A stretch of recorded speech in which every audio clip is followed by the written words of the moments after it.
बच्चों, संस्कृत के इस वीडियो में सभी का स्वागत करती हूँ। और आज हम लोग पढ़ने जा रहे हैं रुचिरा द्वितीयो भाग संस्कृत की एक पुस्तक का त्रयोदशः पाठः अमृतम संस्कृतम। इसकी हम लोग पुनरावृत्ति करेंगे। सबसे पहले इस पाठ के अनुच्छेद को पढ़ते हुए उसका अर्थ समझेंगे और इसमें आए कठिन शब्दों को जानेंगे और फिर इसके अभ्यास प्रश्न को किया जाएगा। तो बच्चों, शुरू करते हैं हम लोग अमृतम संस्कृतम त्रयोदशः पाठः। और इसका हम लोग उच्चारण करेंगे इस अनुच्छेद का। प्रथम अनुच्छेद का, विश्वस्य उपलब्धासु भाषासु संस्कृत भाषा प्राचीनतमा भाषास्ति। भाषेयम् अनेकासां भाषाणां जननी मता।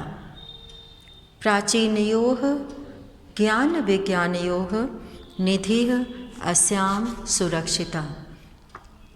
इसमें प्राचीन ज्ञान का जो है निधि खजाना सुरक्षित है। संस्कृतस्य महत्व विषये केनापि कथितं भारतस्य प्रतिष्ठे द्वे संस्कृतं संस्कृतिस्तथा। विश्वस्य उपलब्धासु भाषासु, विश्व के उपलब्ध भाषाओं में संस्कृत भाषा प्राचीनतमा भाषास्ति। संस्कृत भाषा प्राचीन भाषा है। भाषेयम्, यह भाषा अनेकासां भाषाणां, अनेकासां भाषाणां जननी मता। अनेक भाषाओं की जननी यानी कि कहने का मतलब यह है कि इससे अनेक भाषाएं निकली हैं। मता मतलब मानी गई हैं। प्राचीनयोः ज्ञान विज्ञानयोः, प्राचीन ज्ञान विज्ञान का निधि खजाना अस्याम सुरक्षिता, इसमें सुरक्षित है।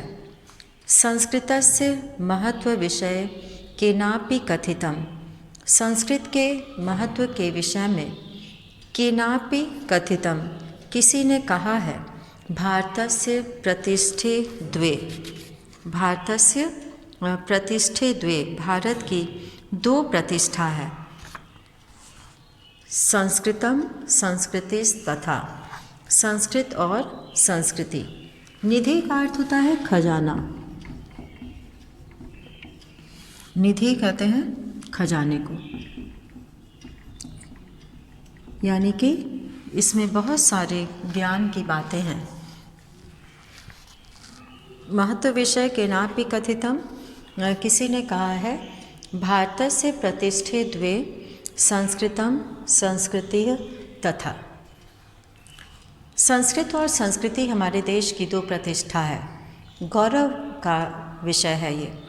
इयं भाषा अतीव वैज्ञानिकी, यह भाषा अत्यंत वैज्ञानिकी है। केचन कथयन्ति, कुछ कहते हैं।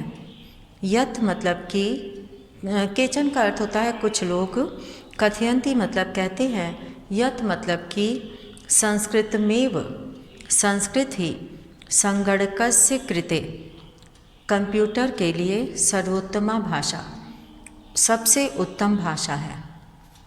अस्याः वाङ्मयं वेदैः पुराणैः, अस्याः वाङ्मयं, वाङ्मयम कहते हैं साहित्य को।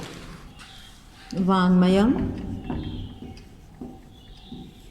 अस्याः वाङ्मयम यानी कि साहित्य, इसका जो लिटरेचर है, इसमें जो ग्रंथ लिखे गए हैं, इसका साहित्य। अस्य वाङ्मयं वेदैः पुराणैः नीतिशास्त्रैः चिकित्साशास्त्रादिभिश्च समृद्धम् अस्ति।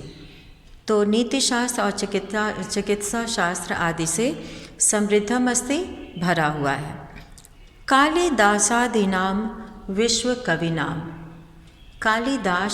कालिदास आदि विश्व कविनां, विश्व के कवियों में इनका, कालिदास का विश्व के कवियों में काव्य सौंदर्यम, काव्य सौंदर्य अनुपमम, अनुपम है, अर्थात उनकी तरह कोई भी काव्य नहीं है। कौटिल्यरचितम् अर्थशास्त्रम जगति प्रसिद्धम अस्ति। कौटिल्य का लिखा हुआ अर्थशास्त्र जगति प्रसिद्धम अस्ति, संसार में प्रसिद्ध है। गणित शास्त्र में शून्यस्य प्रतिपादनम, शून्य का प्रतिपादन। सर्वप्रथमम, सबसे पहले आर्यभट्टः अकरोत्, अकरोत् मतलब किया। सबसे पहले आर्यभट्ट ने शून्य का प्रतिपादन किया। अकरोत् मतलब किया।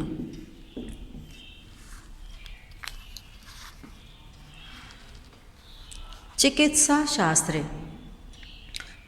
शास्त्र में चरक सुश्रुतयोः, चरक और सुश्रुत का ये दो नाम हैं।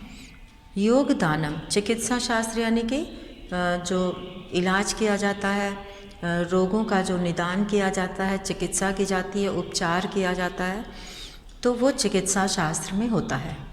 तो चिकित्सा शास्त्र में चरक और सुश्रुत का योगदान विश्व प्रसिद्धम, विश्व में प्रसिद्ध है। संस्कृते यानी अन्यानि शास्त्राणि, संस्कृत यानी दूसरे, संस्कृत में दूसरे शास्त्राणि, शास्त्र विद्यन्ते विद्यमान हैं। तेषु उनमें, वास्तुशास्त्रम, तेषु का अर्थ होता है उनमें,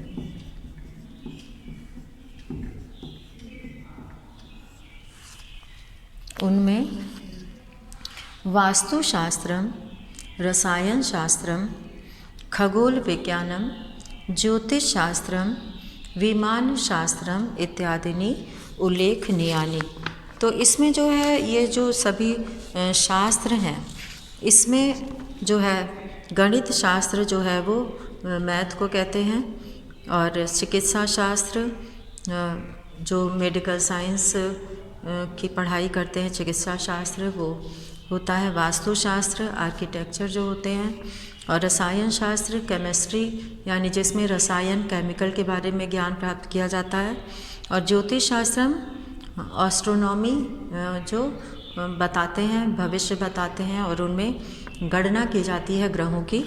और विमान शास्त्रम एरोनॉटिक्स यानी कि उसमें जो है विमान वायुयान से संबंधित ज्ञान दिया जाता है। तो ये सभी जो है इनका उल्लेख हमारे ग्रंथों में प्राचीन समय से ही विद्यमान है। और अब है यहाँ पे तीसरा अनुच्छेद, संस्कृते विद्यमानाः सूक्तयः। संस्कृत में विद्यमान सूक्तियाँ अभ्युदयाय प्रेरयन्ति। अभ्युदयाय यानी कि अभ्युदय के लिए, आगे बढ़ने के लिए जो है वो प्रेरित करती हैं। वो हमारे विकास के लिए, आगे बढ़ने के लिए हमें प्रेरित करती हैं। तो इसमें जो है वो यथा, जैसे सत्यमेव जयते, वसुधैव कुटुम्बकम, विद्या अमृतम अश्नुते, विद्या से मनुष्य अमृत प्राप्त करता है, अर्थात ज्ञान जो है वो अमृत के तुल्य होता है। योगः कर्मसु कौशलम इत्यादि। सर्वभूतेषु आत्मवत् व्यवहारं कर्तुम। सर्वभूतेषु, सभी प्राणियों में, आत्मवत् व्यवहारम, अपने जैसा व्यवहार कर्तुम करना। संस्कृत भाषा सम्यक शिक्षयति। संस्कृत भाषा पूरी तरह से शिक्षित करती है, शिक्षा देती है। तो हमें किसके साथ कैसा व्यवहार करना चाहिए, ये हमें संस्कृत भाषा भली प्रकार सिखाती है। अब है केचन कथयन्ति, कुछ कहते हैं। यत मतलब कि संस्कृत भाषायाम, संस्कृत भाषा में केवल धार्मिकम साहित्यम वर्तते। धार्मिक साहित्य, वर्तते मतलब है।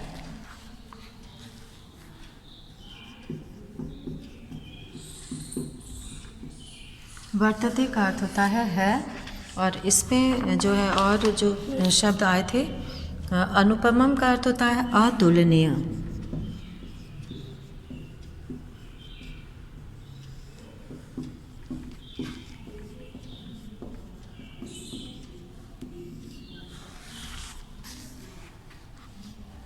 और जगति का अर्थ होता है संसार में।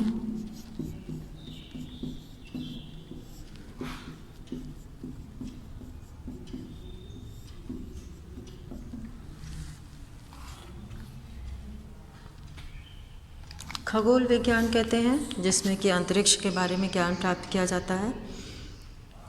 तो कुछ लोग कहते हैं कि संस्कृत भाषा में केवलम धार्मिकम साहित्यम वर्तते, केवल धार्मिक साहित्य मिलता है। तो ऐसा कुछ लोग सोचते हैं कि संस्कृत भाषा में केवल पूजा पाठ और धर्म से संबंधित बातें लिखी होती हैं। एषा धारणा समीचीना नास्ति, ऐसा धारणा, ऐसी सोच समीचीना नास्ति, उचित नहीं है, ठीक नहीं है। संस्कृत ग्रंथेषु, संस्कृत के ग्रंथों में मानव जीवनाय, मनुष्य के जीवन के लिए विविधाः विषयाः, अनेक प्रकार के विषय समाविष्टाः सन्ति, सम्मिलित हुए हैं। यहाँ पर संस्कृत भाषा में विविध प्रकार के विषय जो है मनुष्य के जीवन के लिए यहाँ पर समाविष्टाः सन्ति मिलते हैं, जिसमें महापुरुषाणाम, महापुरुषों की मति बुद्धि, उत्तम जनानाम धृतिः, धृति कहते हैं धैर्य को,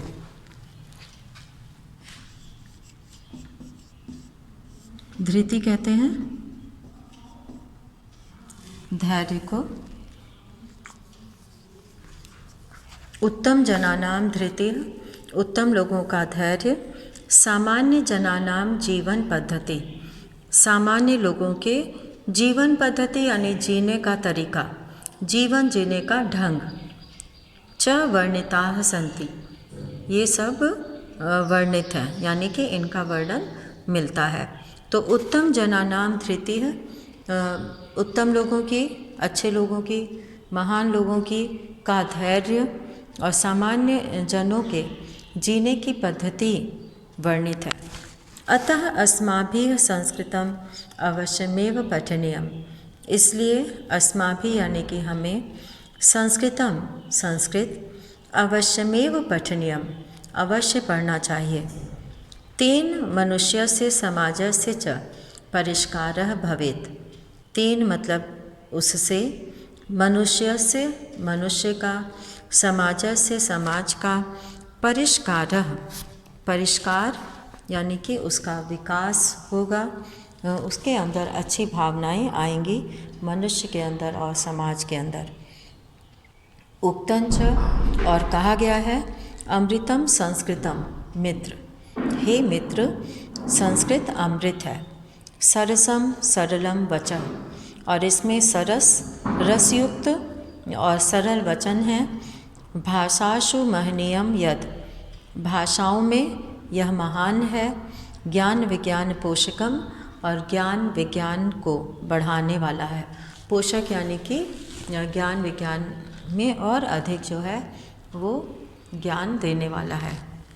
तो इस तरह से ये अमृतम संस्कृतम, ये पाठ जो है हमें संस्कृत का अध्ययन करने के लिए प्रेरित करता है। तो इस पाठ में हम लोगों ने देखा कि कितने सारे विषयों का समावेश है इस संस्कृत भाषा में, और यह हमें ज्ञान के साथ साथ व्यवहार भी सिखाती है। तो संस्कृत भाषा जो है वो अमृत के समान हमें जो है ज्ञान प्रदान करती है। अब है अभ्यासा में, पहला है उच्चारणम कुरुत, उच्चारण करो। उपलब्धासु संगणकस्य चिकित्साशास्त्रम वैशिष्ट्यम भूगोलशास्त्रम वाङ्मये विद्यमानाः अर्थशास्त्रम। तो इस तरह से यहाँ पर उच्चारण करो है, जिसमें कि कठिन शब्दों का उच्चारण किया गया। और अब यहाँ पे दूसरा प्रश्न जो दिया है, प्रश्नानाम एक पदेन उत्तराणि लिखत, प्रश्नों का उत्तर एक पद में लिखो। तो यहाँ पे एक पद में उत्तर लिखना है और इसमें जो है हम लोग पहला उच्चारण कर चुके हैं पहले प्रश्न का, तो हम लोग दूसरे प्रश्न से यहाँ पर लिखेंगे और कुछ प्रश्नों का मौखिक हल बताया जाएगा और कुछ का यहाँ पर उत्तर लिखकर बताया जाएगा। तो इसमें यहाँ पर प्रश्न नाम एक पदेन उत्तराणी लिखत है, तो हम लोग उत्तर 2 से शुरू करते हैं। तो इसमें जो है वो सबसे पहला यहाँ पे प्रश्न पूछा है, का भाषा प्राचीनतमा। का भाषा, यहाँ पे का प्रयोग स्त्रीलिंग के लिए किया गया है और स्त्रीलिंग में जो है यहाँ पे संस्कृत भाषा उत्तर होगा इसका, संस्कृत भाषा।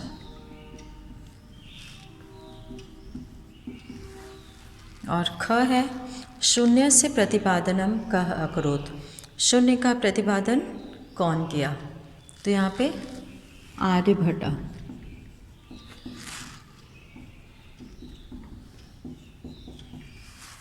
और ग है, कौटिल्येन रचितम शास्त्रम किम। कौटिल्य का रचा हुआ शास्त्र कौन सा है, तो अर्थशास्त्रम।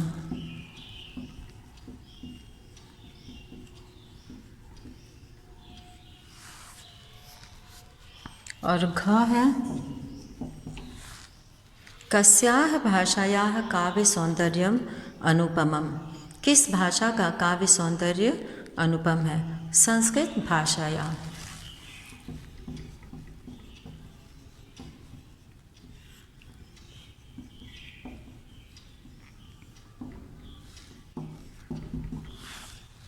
और फिर है यहाँ पर, काह अभ्युदयाय प्रेरयन्ति। काह अभ्युदयाय प्रेरयन्ति, तो यहाँ पे सूक्तियाँ। सूक्तियाँ जो है संस्कृत की सूक्तियाँ, संस्कृत के उत्तम विचार जो कि यहाँ पे दिया हुआ है तीसरे पैराग्राफ में, संस्कृति विद्यमानाः सूक्तयः अभ्युदयाय प्रेरयन्ति। तो ये जो है अभ्युदय के लिए, विकास के लिए, आगे बढ़ने के लिए प्रेरित करती हैं। और अब है यहाँ पे तीसरा प्रश्न है, प्रश्नानाम उत्तराणी एक वाक्येन लिखत। प्रश्नों का उत्तर एक वाक्य में लिखें। तो इसमें जो है लिखा हुआ है पहला प्रश्न कि संगणकस्य कृते सर्वोत्तमा भाषा का। संगणक के लिए सबसे उत्तम भाषा कौन सी है, तो यहाँ पे संगणकस्य कृते सर्वोत्तमा भाषा संस्कृत अस्ति। तो यहाँ पे संस्कृत जो है संगणक के लिए सबसे उचित भाषा है। तो इसमें प्रश्न जो है वाक्य में बनेगा, संगणकस्य कृते सर्वोत्तमा भाषा संस्कृत सर्वोत्तमा भाषा अस्ति। संस्कृत ही, संस्कृतमेव संस्कृतम सर्वोत्तमा भाषा अस्ति।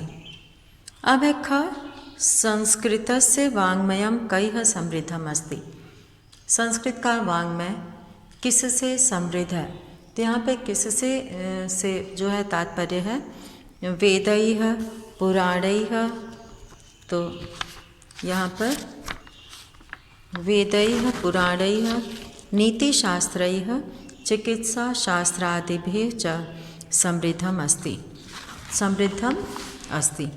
तो इन सब चीज़ों से वेदैः संस्कृत, इसका उत्तर होगा संस्कृतस्य वाङ्मयं वेदैः पुराणैः नीतिशास्त्रैः चिकित्साशास्त्रादिभिः च समृद्धम अस्ति। और ग है, संस्कृतं किम शिक्षयति। संस्कृत क्या शिक्षा देती है, तो अस्माभिः, यहाँ पर सर्वभूतेषु आत्मवत् व्यवहारं कर्तुं, सर्वभूतेषु आत्मवत् व्यवहारं कर्तुं संस्कृत भाषा सम्यक शिक्षयति। संस्कृत भाषा पूरी तरह से सिखाती है। और अब है यहाँ पे प्रश्न घ है, अस्माभिः संस्कृतं किमर्थं पठनीयम्। अस्माभिः संस्कृतं किमर्थं पठनीयम्। हमें संस्कृत किस लिए पढ़ना चाहिए, तो मनुष्यस्य अस्माभिः संस्कृतं मनुष्यस्य समाजस्य च परिष्काराय पठनीयम, अवश्यम पठनीयम। समाज और मनुष्य के विकास के लिए हमें संस्कृत अवश्य पढ़ना चाहिए। तो ये था यहाँ पर। और अब जो यहाँ पे दिया हुआ है प्रश्न, इकारांत स्त्रीलिंग शब्द रूपम अधिकृत्य रिक्त स्थानानि पूरयत। तो यहाँ पे इकारांत स्त्रीलिंग शब्द के रूप को लिखना है, खाली जगह भरना है उसके रूप से। और इसमें जो है गति दिया हुआ है, पहला उदाहरण दिया है प्रथमा विभक्ति का, फिर द्वितीय विभक्ति का उदाहरण दिया है, फिर तृतीया विभक्ति का उदाहरण दिया है, चतुर्थी है, फिर पंचमी है, और फिर षष्ठी है, फिर सप्तमी है, और फिर संबोधन है। तो उसी के अनुसार दिए गए शब्द को बदल कर उसमें विभक्ति लगाकर उसी तरह से रूप बनाना है। इसको हम लोग मौखिक रूप से करेंगे। तो गति शब्द पहला दिया है, गति, गति, गतयः। तो मति शब्द दिया है जो प्रश्न में है, इसमें खाली जगह है एक वचन और द्विवचन। तो एक वचन में हो जाएगा मतिः, क्योंकि गति शब्द से गतिः बना है तो मति शब्द से मतिः बनेगा। मतिः, मति, मतयः लिखा हुआ है पहले से। बुद्धि द्वितीय विभक्ति है तो बुद्धिम, बुद्धि, बुद्धिः। तो यहाँ पे प्रीति शब्द से प्रीतिम, प्रीति, प्रीतिः। और नीति शब्द से यहाँ पे तृतीया विभक्ति दिया हुआ है। नीति शब्द नित्या, नीतिभ्याम, नीतिभिः, नित्या, नीतिभ्याम, नीतिभिः। तो शांति शब्द से हो जाएगा शांत्या, शांतिभ्याम, शांतिभिः। और अब चतुर्थी विभक्ति का उदाहरण यहाँ पर दिया है। मति, मति शब्द से चतुर्थी विभक्ति में मत्यय और मतये, ये दो पद बनता है। और मतिभ्याम, मतिभ्यः, ये द्विवचन और बहुवचन में।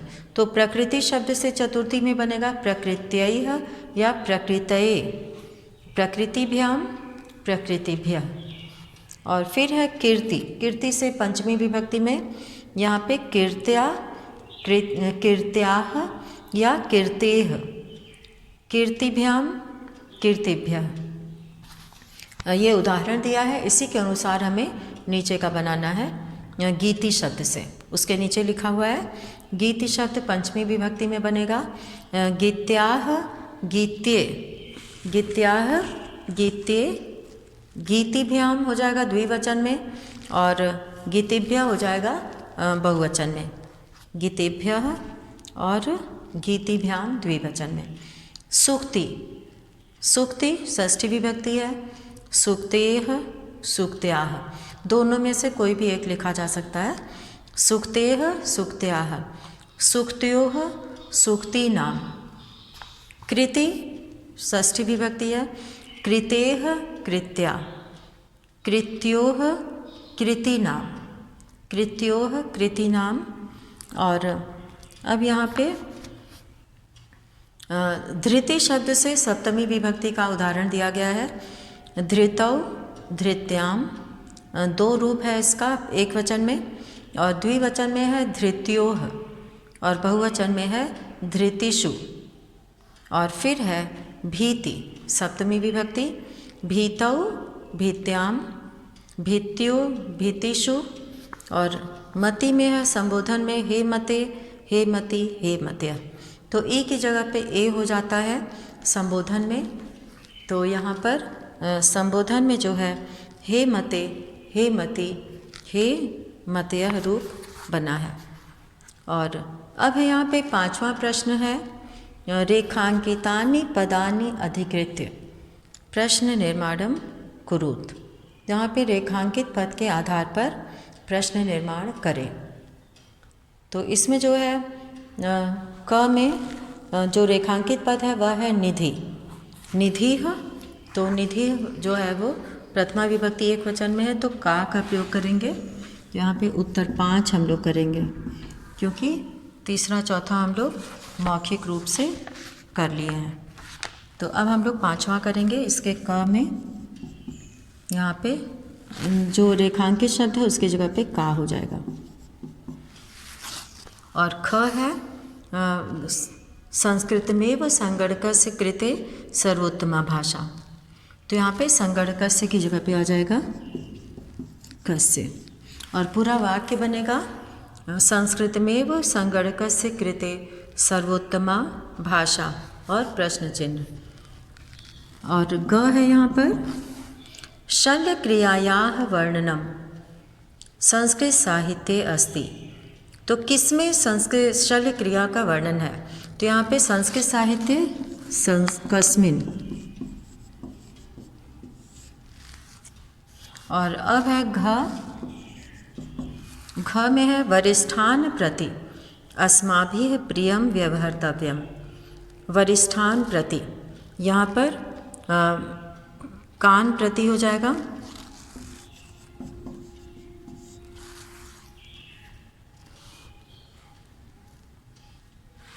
और अब है यहाँ पे प्रश्न 6। प्रश्न 6 में उदाहरणानुसारम पदानां विभक्तिम वचनंच व्यवहर्तव्यम। उदाहरण के अनुसार पदों की विभक्ति और वचन लिखो। तो इसमें जो है उदाहरण दिया है, तालिका बनी हुई है पदानी विभक्ति और वचनम का।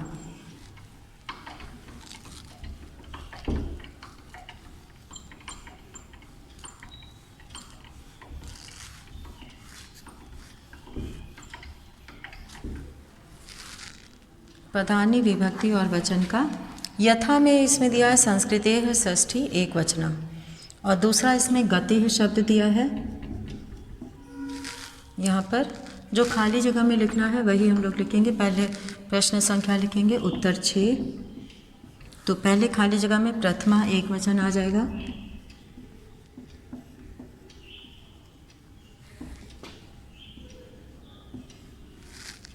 और दूसरे में नीतिम दिया हुआ है द्वितीया एक वचन। यहाँ पे एक वचन फिर से आ जाएगा। सूक्तयः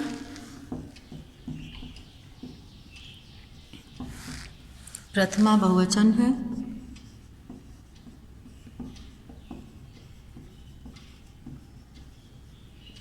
बहुवचनम। और फिर है शांत्या तृतीया एक वचन।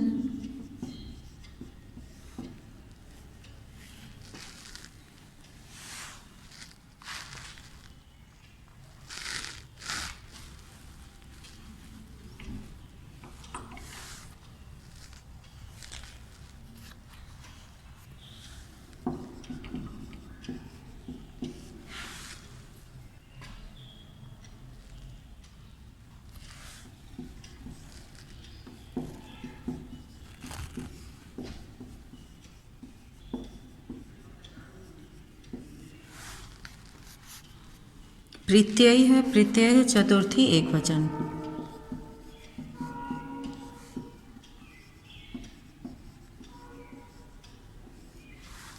और फिर है सप्तमी बहुवचन।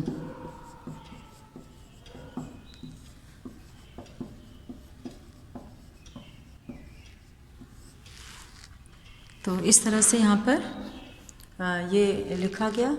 और अब यहाँ पर हम लोग करेंगे क्वेश्चन नंबर 7। प्रश्न 7 को मौखिक रूप से हम लोग करेंगे। ये पुस्तक में ये दिया हुआ है, ये इसे उसी से मिलाना है। तो यथा योग्यम संयोज्य लिखत। यथा योग्य जो सही हो उसको जोड़कर लिखना है। तो 2 तालिका यहाँ पर दी है, 2 स्तंभ हैं क और ख। क में जो लिखा है वो है कौटिल्येन चिकित्सा शास्त्रे शून्यस्य आविष्कर्ता संस्कृतम और सूक्तयः। और ख है अभ्युदयाय प्रेरयन्ति ज्ञान विज्ञान पोषकम अर्थशास्त्रम रचितम चरक सुश्रुतयोः योगदानम और आर्यभट्ट। तो सबसे पहले हम लोग क का पहला लेंगे कौटिल्येन, और कौटिल्येन को मिलाएंगे हम लोग अर्थशास्त्रम रचितम। कौटिल्य ने अर्थशास्त्र लिखा, तो उसको हम लोग अर्थशास्त्रम रचितम से मिलाएंगे। चिकित्सा शास्त्रे, तो चिकित्सा शास्त्र को हम लोग मिलाएंगे चरक सुश्रुतियोः योगदानम। और शून्य से आविष्कर्ता, इसको मिलाएंगे हम लोग आर्यभट्ट से। संस्कृतम, यहाँ पे ज्ञान विज्ञान पोषकम, और सूक्तयः अभ्युदयाय प्रेरयन्ति। तो इस तरह से हम लोगों ने इस पाठ के सभी प्रश्नों को समझा और उसका क्या उत्तर हो सकता है उसको हम लोगों ने जाना। तो इसमें जो प्रश्न निर्माण वाला प्रश्न है उसमें इस बात का ध्यान रखना है कि उसमें रेखांकित पद के स्थान पर प्रश्नवाचक पद लिखकर और वाक्य को पूरा उसी तरह से लिखकर उसमें जो है प्रश्न चिन्ह लगाना है। तो आज का ये वीडियो इसी के साथ ही समाप्त करते हैं। धन्यवाद।